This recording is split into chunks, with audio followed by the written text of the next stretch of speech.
Magandang araw! Welcome to Roxy's Pinoy Stories. Paano kung sabihin kong mahal kita higit pa sa pagiging kapatid? Anong mararamdaman mo? Tanong sa akin ni Kuya Rodel na labis kong ikinagulat. Kung mangyari man yon, walang magbabago. Sagot ko sa kanya. Totoo? Paano kung mahal kita at gusto kitang maging kasintahan? Muli niyang tanong sa akin at doon na ako natigilan. Isang mapagpalang araw po sa inyong lahat. Ako nga pala si Teresa. Hindi ko tunay na pangalan. At nais kong ibahagi ang isang karanasan sa buhay ko na hindi ko naman pinagsisisihan. Pero malaki ang naging pagbabago sa akin. Lumaki po ako sa bahay ng mga umampun sa akin. Bata pa lang ako noon. Wala akong malinaw na alaala kung paano ako napunta sa kanila. Ang alam ko lang noon, isang araw, may pamilyang kumupkup sa akin. May taong tumatawag sa akin na anak. At may isang batang lalaki na laging nasa tabi ko. Siya si Kuya Rodel. Si Nanay Lina ang umampun sa akin. Tahimik siyang babae.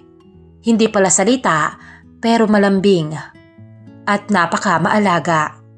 Si Tatay Ben naman palangiti rin at palabiro. Hindi nila ako itinuring na iba. Simula nung unang araw ko sa kanila, anak na ang tawag nila sa akin. At ni minsan, hindi ko naramdaman na hindi nila ako kadugo. At masasabi kong swerte ako sa pamilyang umampon sa akin. Si Rodel ang tunay nilang anak. Mas matanda siya sa akin ng 2 taon. Kung tutuusin, siya ang unang naging kaibigan ko. Siya rin ang nagturo sa akin na maging mapagpasalamat sa Diyos sa bawat biyayang natatanggap ko. At tinuruan niya akong maging mabuting tao. Teresa, dito ka matulog. Sabi niya noon, sabay turo sa kama sa tabi ng sa kanya. Huwag kang matakot. Palagi akong nandito para sa'yo. Dagdag pa niya noon sa akin. Napangiti ako noon dahil labis na saya ang nararamdaman ko. Pakiramdam ko, safe ako kapag nasa tabi ako ni Kuya Rodel. Naging talagang kuya siya sa akin.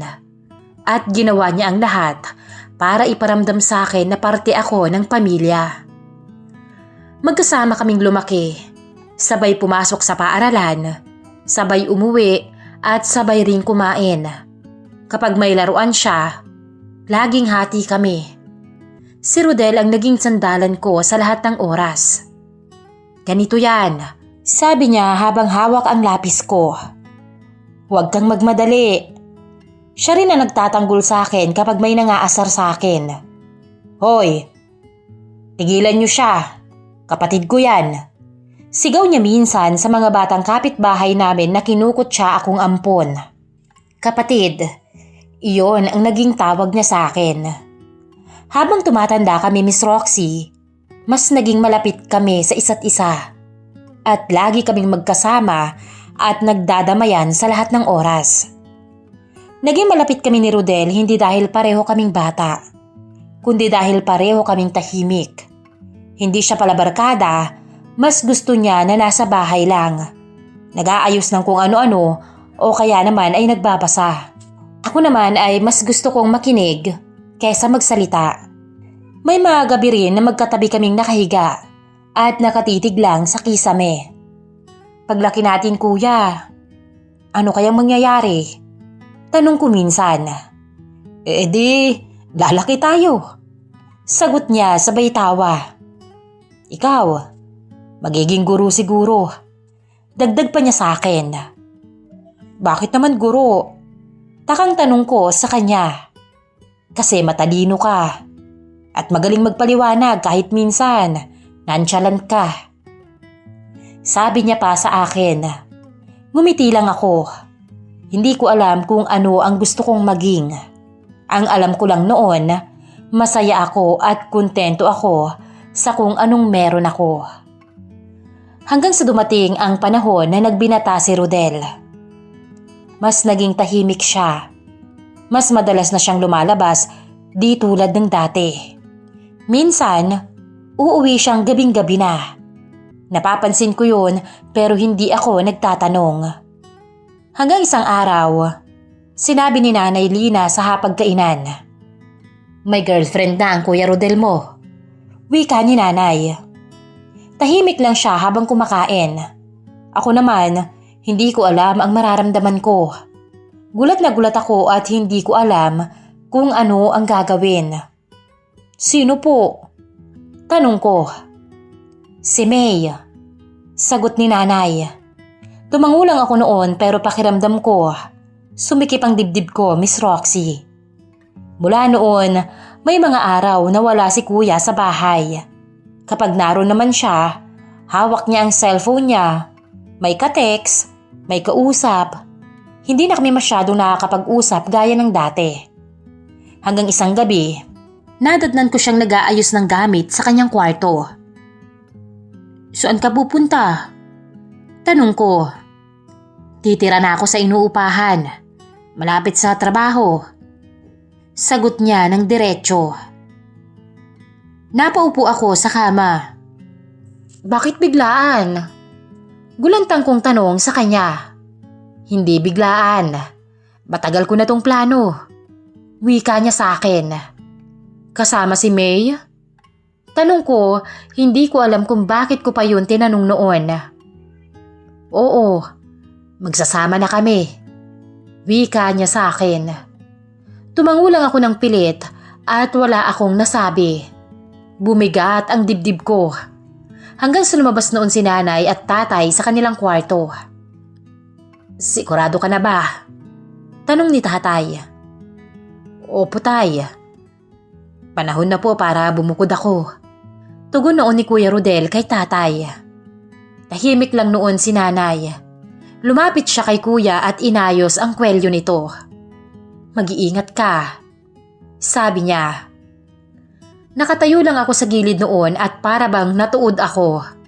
Bago umalis si Kuya Rodel kinabukasan, lumapit siya sa akin. "Teresa," tawag niya sa akin. "Aalis ka na pala? Iiwan mo na ako." Wika ko sa kanya. Ngumiti siya. "Alagaan mo sila. At ikaw rin. Alagaan mo ang sarili mo." Wika niya sa akin. "Babalik ka pa naman, hindi ba?" tanong ko. "Oo naman. Dadalaw-dalaw ako sa inyo."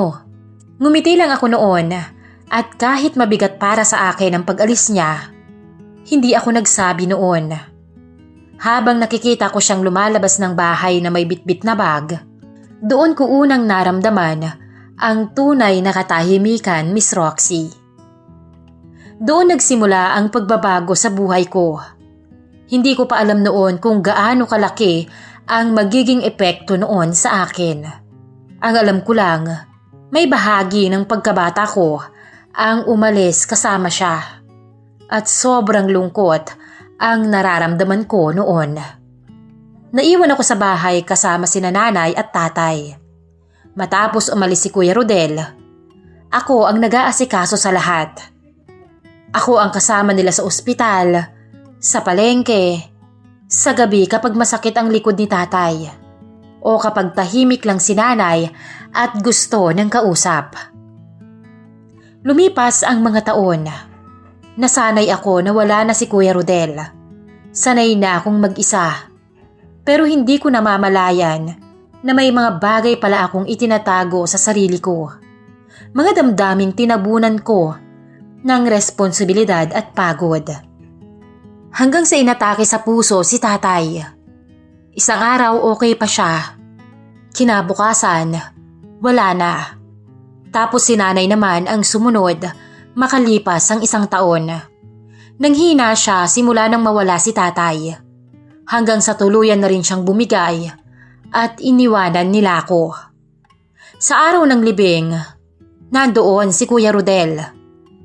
May kasama siya, si May. Tahimik lang siya at hindi kami masyadong nag-usap. Dahil labis na lungkot ang nararamdaman ko noon. Pagkatapos ng lahat, Nilapitan niya ako. Paano ka niyan ngayon? Tanong niya. Umiling ako. Hindi ko alam. May bahay naman pero mag-isa na lang ako. Wika ako sa kanya noon. Nag-isip pa siya sandali. Sa bahay ka na muna namin tumira. Pansamantala lang. Hanggang sa maging okay ka na. Hindi kita pwedeng hayaan lang ditong mag-isa. Kapatid kita. Sambit ni Rodel sa akin. Tumango ako noon. May bahagi ng puso ko ang nakaramdam ng saya, Miss Roxy. Sa bahay nila ako tumira. Maliit lang yun, may 2 kwarto. At sa unang linggo ko sa bahay nila Rodel, palagi akong kinakausap ni May. Teresa, tawag niya sa akin. Kung may kailangan ka, sabihin mo lang. Wika niya sa akin. Ngumiti lang ako sa kanya. Salamat. Pero hindi pa nagtatagal, ay naapruban ang pagbabakasyon ni May sa kanilang probinsya. Medyo awkward ang naging sitwasyon noon dahil kaming 2 lang ni Kuya Rodel ang naiwan. Dati oo, magkasama kami. Pero may kasama kami sina nanay at tatay.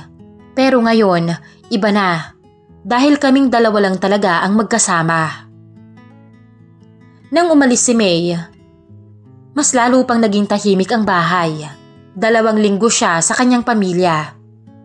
Noong una iniisip ko, mabuti na rin yun. Makakabawi siya ng pahinga. Pero habang tumatagal, mas ramdam ko ang katahimikan sa bahay. Dahil ramdam ko na medyo naiilang si Rodel na kami lang 2 sa bahay. Magkasama kami sa iisang bubong pero parang may pader sa gitna namin. Hindi kami gaya ng dati. Maingat na ang bawat kilos naming 2. Isang gabi, magkasabay kaming kumain. Simple lang ang ulam at tahimik lang kaming 2. Okay ka lang ba? Tanong niya bigla. Tumango ako sa kanya. Oo naman. Tipid ko noong sagot. Sigurado ka? Tanong niya sa akin. Medyo. At doon ay napabuntong hininga siya. Alam ko, naiilang ka dahil tayong 2 lang dito. Wika niya bigla sa akin. Hindi ko alam kung bakit biglang bumigat ang dibdib ko. Hindi lang yun. Bigla kong sagot. Tumingin siya sa akin. Ano pa? Kunot noon niyang tanong. Hindi ako agad sumagot. Nakatingin lang ako sa pinggan ko. Nagdadalawang isip ako noon kung dapat ko bang sabihin sa kanya ang nararamdaman ko. Hindi ko alam, lalo na at hindi pa ako sigurado. Kung may gusto kong sabihin sa akin, huwag ka nang magpaligoy-ligoy pa. Wika ni Rodel noon sa akin. Malalim akong napabuntong hininga at naguguluhan ako kung dapat ko bang sabihin yun kahit hindi pa ako sigurado. Pero pakiramdam ko naman, kung hindi ko sasabihin, sasabog ang dibdib ko. Kung sasabihin ko man, hindi ko alam kung ano ang mawawala sa akin. Kuya, mahina akong tawag sa kanya. Tumigil siya sa pagkain. Tumingin siya ng diretsyo. At parang hinihintay kung ano ang susunod kong sasabihin. May mga bagay akong matagal nang itinatago. Sabi ko. At nanginginig ang boses ko noon. Hindi ko rin alam kung kailan nagsimula. Siguro nung umalis ka. O kaya nung naiwan ako. O siguro mas matagal pa. Pagpapatuloy ko. Nanatili siyang tahimik. Hindi siya umiwas ng tingin noon sa akin. Akala ko normal lang. Lungkot lang. Pero habang tumatagal, napapansin ko iba na. Sambit ko pa noon. Napahinto ako sandali at napalunok ako ng laway. Nasasaktan ako kapag magkasama kayo ni May. Sabi ko pa, kapag may iba kang inuuna. Pakiramdam ko, wala na akong puwang sa buhay mo. Kita ko ang gulat sa mga mata niya habang sinasabi ko ang mga salitang yon. Teresa, Mahina niyang sabi. Alam ko, putol ko sa kanya. May kinakasama ka na at alam ko rin na mali itong nararamdaman ko. Hindi ko naman ito pinilit eh. Hindi ko rin ginusto. Kusa ko lang naramdaman at hindi ko alam kung ano ang dapat kong gawin. Pagpapatuloy ko pa. Napapikit ako sandali. Mahal kita, Kuya Rodel. Pag-amin ko. Nabalot kami ng katahimikan ng oras na yon. Akala ko tatayo siya at lalayo. Akala ko sasabihin niyang pigilan ko ang nararamdaman ko. Pero hindi, Miss Roxy. Umupo lang siya ng mas maayos at inilapag niya ang kutsara. Matagal ko na ring alam. Sabi niya. Nagulat ako noon sa naging sagot niya. Ano? Gulat na tanong ko sa kanya. Matagal ko nang nararamdaman na may mali. Sabi pa niya. Dahil ako man. Ganyan din ang nararamdaman ko, Teresa. Dagdag pa ni Kuya Rodel. Umiling siya at napayuko. Akala ko mawawala. Akala ko lilipas kapag bumukod ako. Kapag nagkaroon ako ng kasamang ibang babae. At kapag sinubukan kong magmahal ng iba. Pagpapatuloy niya, tumingin siya sa mesa. Pero tuwing umuwi ako sa bahay, tuwing nakikita kita, bumabalik ang nararamdaman ko para sa'yo. Wika niya at alam ko na agad noon kung ano ang ibig niyang sabihin. At sa puntong yon, Miss Roxy, hindi ko alam ang isasagot ko sa kanya. Hindi kita nilayuan kasi natatakot ako. Dagdag niya. Nang gabing yun, wala kaming pinag-usapan kundi ang nararamdaman namin para sa isa't isa. Mula noon, nagbago ang lahat sa amin. Naging mas madalas ang pag-uusap namin. Lagi kaming magkasama, maghahawak kamay at bawat oras na kasama namin ang isa't isa, sinusulit namin.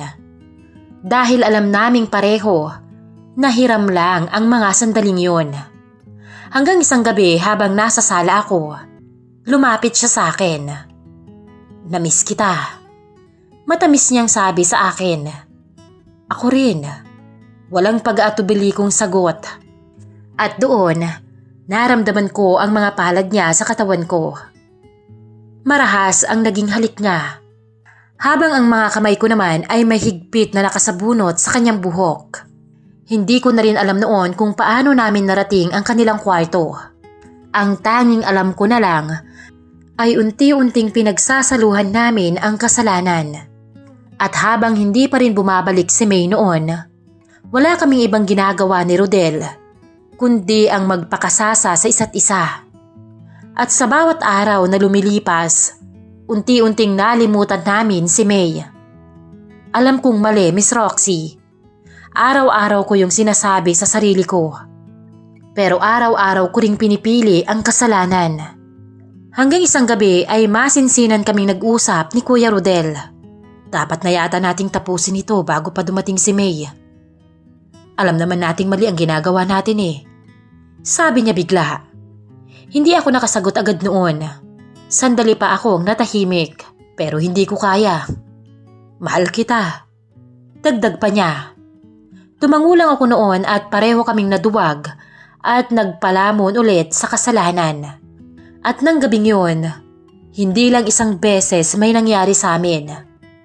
Hindi ko na yun ididetalye, hindi ko rin iyon ipinagmamalaki. Dahil alam kong malaking kasalanan ang nagawa namin.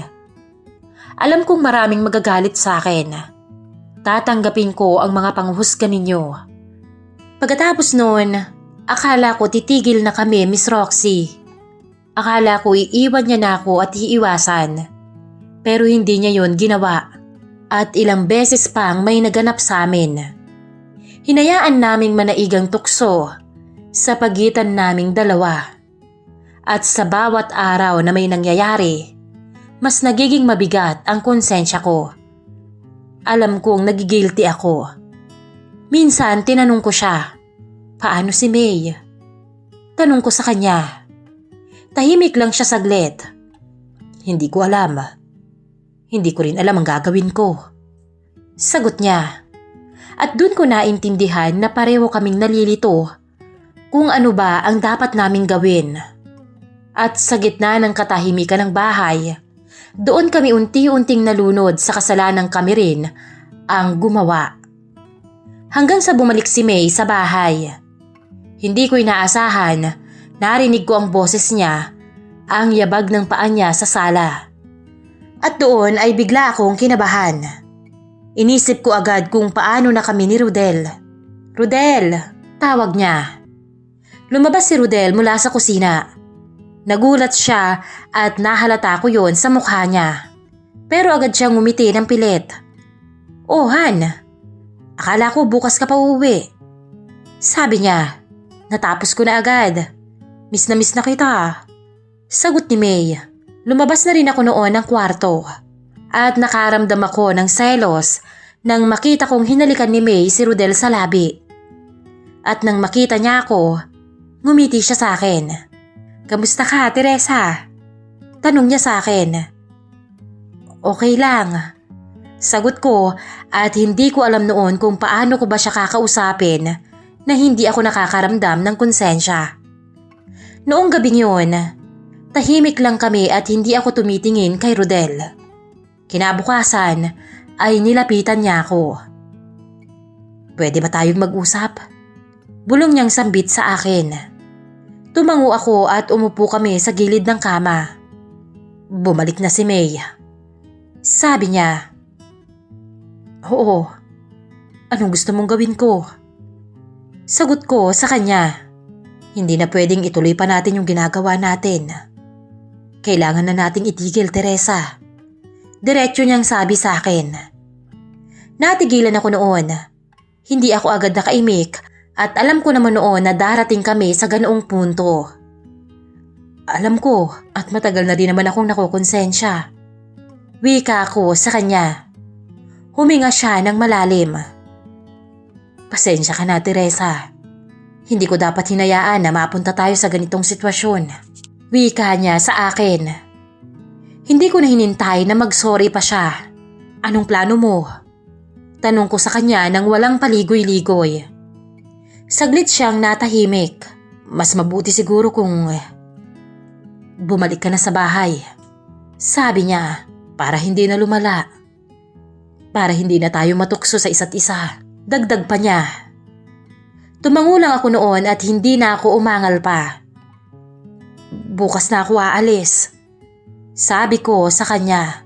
Hindi siya umimik. Tumayo lang siya at lumabas ng kwarto. Masakit man para sa akin noon ang desisyong yon, pero ginawa ko dahil alam kong iyon ang tama. Kinabukasan, nag-impake ako. Hindi na ako nagpaalam ng matagal. Si May nasa kwarto nila. Hindi ko siya hinarap dahil hindi ko rin alam kung kaya ko. Si Rodel ang huling nakita ko bago ako lumabas ng bahay. Mag-iingat ka. Sabi niya pa sa akin. Tumango lang ako noon at hindi na ako lumingon pa. Ngunit imbis na sa bahay ako umuwi, lumipat ako sa isang maliit na paupahan. Tahimik at malayo. Doon ako natutong mag-isa ulit, Miss Roxy. Isang buwan ang lumipas. Akala ko magiging okay na ako. Akala ko tapos na ang lahat. Pero hindi pa pala. Isang umaga, nakaramdam ako ng pagsusuka at pagkahilo. Akala ko pagod lang, stress o kaya naman ay lungkot. Hanggang sa hindi na ako dinatnan. Doon ko naisip ang isang bagay na nagpabilis sa tibok ng dibdib ko. Nagpunta ako sa isang ospital. Tahimik lang ako habang hinihintay ang resulta. Hawak ko ang isang bag ko at nanginginig ang mga kamay. At matapos ang check-up, doon ko na nalaman. Tama ang hinala ko, Miss Roxy. Buntis nga ako. Parang huminto ang mundo ko noon. Umupo ako sa bangko sa labas ng ospital at doon ako umiyak ng tahimik. Una kong naisip si Rodel. Nasabi ko noon sa sarili ko na kailangan niyang malaman ang totoo. Ilang araw akong nag-isip noon. Paulit-ulit kong binuo sa isip ko kung paano ko sasabihin at kung anong eksaktong salita ang mga sasabihin ko. Hanggang sa isang gabi, may nakita ako sa social media. Larawan ni Rodel at May. Magkatabi at pareho silang nakasuot ng singsing. Doon ko napagtanto na ikakasal na pala sila. Matagal akong nakatingin noon sa screen. Natigilan ako at lahat ng plano ko nabura. Doon ko napagtanto na huli na ang lahat. Naisip ko noon na kung sasabihin ko ano ang mangyayari. Masisira ang pagsasama nila? Magkakagulo ang lahat? May bata na namang masasangkot sa maling desisyon ng matatanda. Isinara ko noon ang cellphone ko. Humiga ako sa kama. At doon ay nagdesisyon ako. Mas pinili kong manahimik. Hindi ko sinabi kay Rodel ang totoo. Hindi ko rin sinabi kahit kanino. Hindi dahil gusto kong itago o pagtakpan ang kasalanan namin, kundi dahil ayoko nang makasira ng relasyon ng iba, Miss Roxy. Lumipas ang mga linggo. Lumaki ang tiyan ko at mas pinili kong akuin yun lahat. Minsan iniisip ko kung makikilala ba ng anak ko ang ama niya, kung kamukha ba niya si Rodel, kung magtatanong ba siya balang araw. At tuwing naiisip ko yun, kumikirot ang puso ko at parang dinudurog. Hindi ko alam kung tama ba ang ginawa ko, Miss Roxy. At kaya ko po naisipang i-share sa inyo ang kwento ko para humingi ng payo sa lahat ng nakikinig sa inyong channel. Tama ba na umiwas ako at inilihim ang totoo para hindi na makasira ng relasyon ng iba? O mas tama bang sabihin ko ang totoo kahit masakit? Hanggang ngayon, dala ko pa rin po ang tanong na yon. At hanggang ngayon, Miss Roxy, wala pa rin kasagutan. Hanggang dito na lamang po ang aking kwento. Maraming salamat po sa pagbabasa. More power sa inyong channel and God bless po sa inyong lahat. Lubos na gumagalang, Teresa.